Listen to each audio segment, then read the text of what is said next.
Hey guys, NTT83, Non-Tactical Tailor 83 on Instagram, doing my final overviews and thoughts on the ATI Galeo. So I'm right around the 1280 round mark on this firearm. Just the overview, these are Israeli parts kits with US made barrels from Icon Weapons and a US made receiver. 2019, when these originally hit the market, the geometry of the magwell would only allow for the Tapco US magazines to be used. That was pretty frustrating for a lot of consumers. Also, they had a much darker gray parkerization that was nowhere near as pretty or as nice as what's on these 2022 productions. So, going into what I've noticed so far is my accuracy and reliability have been 100% once I did a few little tweaks. The first thing that was an annoyance is I was having trouble with steel-cased ammunition. Now with these things being parkerized and non-chrome lined, what happens is with the chamber is there's parkerization that gets built up in there. So Austin Galil Hub recommended I buy this honing tool off of Amazon. It is a flexible hone, 800, 8-inch long, I think $40 tool. So after chucking that in a drill, polishing the inside of the chamber, I was able to then feed any type of ammunition reliably. Firearm had been checked prior to filming, by the way. So, wear and tear, as you can see, some polishing on that right lug. The ejector looks good. Hammer looks good. There's no real other signs of abnormal wear and tear. With that right lug, so the way that the receivers are machined, that was a very sharp edge when the firearm was new.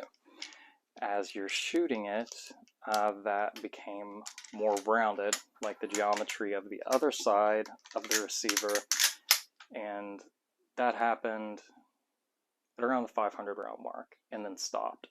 There's been no more peening or wear that I've been able to tell taking pictures since like 500-600 round mark. I did replace the piston with a K&S piston, adjustable. Now,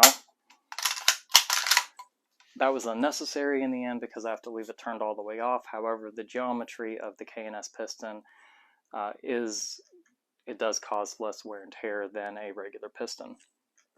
Also, I replaced the stock recoil spring with a Wolf Extra Power spring just in case I was going to have some overgassed issues, and it's easier on the wear and tear of the rifle. So far, accuracy-wise, reliability, running surplus magazines, whatnot, the rifle has been very reliable, very fun to shoot, and I highly recommend it. I don't have a relationship with ATI, so, I'm not getting a kickback on this. Just saying, if you're looking for a Galil clone, the 2022 production rifles and pistols seem to be spot on. Check them out. The only other thing that you need to be aware of, the rear stocks are pinned just like they would be on a regular IMI Galil. The only difference is IMI uses a glue, more or less an epoxy, to seal that. This gun, this specific example, did not have that. It was only pinned. So about the 800 round mark, what I had to do, contact Austin again. He's my Galil guru. He told me to go buy a two-part based epoxy, mix it up, put it in there, let it sit, cure, I wouldn't have any more issues. So knock the pin out, put the epoxy on, put it in. That was 700 and some rounds ago, and my stock is still nice and tight. The folding mechanism has been nice and tight out of the box. Safety selector, very easy to use. So this is a non-serviceable magazine. I just use it for display. That's it. The ATI Galeo has been a very, very fun rifle, and it's probably one of my favorite alternatives, if not my favorite alternative to the AR-15. I enjoy shooting it. It's very fun to shoot. There is a pedigree and a history behind the Galil that is extremely interesting and fun if you like history and like to do some research. The second firearm I wanted to go over real quick. This is a Colt 635. Let's double check that. This is a Colt 635 complete upper and parts kit that I purchased offline a few months back, traded it off to a buddy, ended up getting the upper and all the internals and everything back, the magwell, blah blah blah. But the reason it's coming up on this video is because I didn't want to use a Colt lower mark 5.56. So I searched online and found a company called Unbranded AR. What they do is they allow you to design your lower receiver and pretty much will engrave it. I'm sure copyrights imply there, which is why I don't have a Colt logo on that. But they will engrave it with whatever you want it to, I guess within reason, as long as you're not doing like copyright infringements. So that lower, and I'm not a plug for Unbranded AR, but I just like getting information out there for people that are looking to try to get a clone or to get something unique. That lower was $99. With the engraving on both sides, it was $150, $25 per side. That was a very quick ship one, 3 or 4 days to my FFL. I've ordered another one that has an extensive amount of engraving on it. It's taken about a week and it shipped today. So it shipped within a week, which I think is more than reasonable for a custom engraved AR lower. The reason that I owned a 635 before I owned my SAR 109T. So I do like the Colt pattern magazines. I just like the look and the aesthetic, and the magazines are interchangeable with my 109T, which is a plus. The other cool thing that you get with Unbranded AR LLC is an ambidextrous proprietary bolt release. And there you go. So it's pretty cool.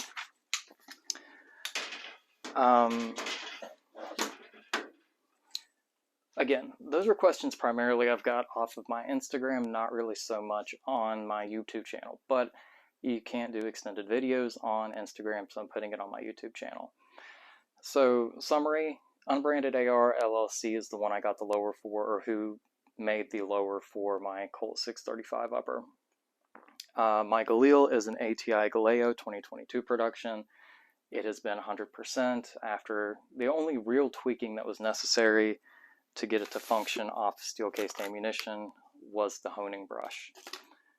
If you're not particular about the type of ammunition that you're going to be using, and you want to run brass only, then you don't even have to worry about that. You don't have to worry about the honing brush because they ran fine off brass.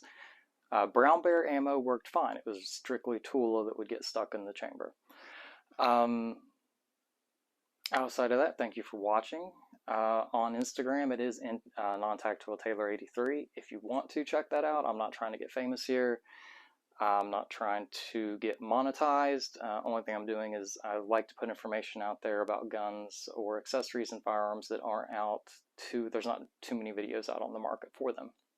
So I will hopefully get some footage uploaded of me shooting the Galil and how it's functioning, because the last 2 videos I tried to take, one day it was extremely rainy and windy and the audio was horrible, and the second day my iPad was just completely out of focus. I'm not like a professional at this at all. I've really appreciated the feedback that I've got, hence the lapel mic. And also a guy telling me not to be a douchebag and ask to like and subscribe at the beginning of the video because it makes you seem like a douche. And I didn't realize that. I was just kind of following what some other people do in their videos. So again, I'm more interested in the interaction in the community. So even if you don't like the video and subscribe, comment, and have some banter in the comment section. The reason I suggest my Instagram page is I'm very active on there. I've made a lot of really good friends on Instagram, and and the camaraderie over there. So Again, not trying to get famous, not trying to get followers, but I do like the interaction within the firearm community. So even if you don't want to like and subscribe, throw me a comment in there, let me know that you're watching and that you enjoyed or that you thought it was BS. And if you want to check out my Instagram, because I mean, my profile's not on private. You don't have to follow me to comment or to, you know, ask a question about a picture or DM me. So I really do appreciate the feedback that I've got from people on YouTube trying to direct me on the proper way to do these videos. I know I need to work on lighting and I need to work on audio. But again, I'm new, so bear with me. If you guys are liking the content, I will continue to up the game with the lighting and the audio. So thank you for watching. Thanks, man, for the information about making me not look like a douchebag at the beginning of my videos by talking about liking and subscribing. And again, just interact, have fun, comment. Firearm safety is, of course, number one, but number two, enjoy the firearms that you're owning and that you're buying and shooting. Have fun with them. And there's some really cool surplus gear on the market right now that I'll cover in my next video, as well as there's going to be a new SAR 109T hitting the market here soon. I did speak to SAR USA, and there's going to be a new 109T hitting the market, so I'll do a follow-up video on that. Thanks for watching, and have a great day.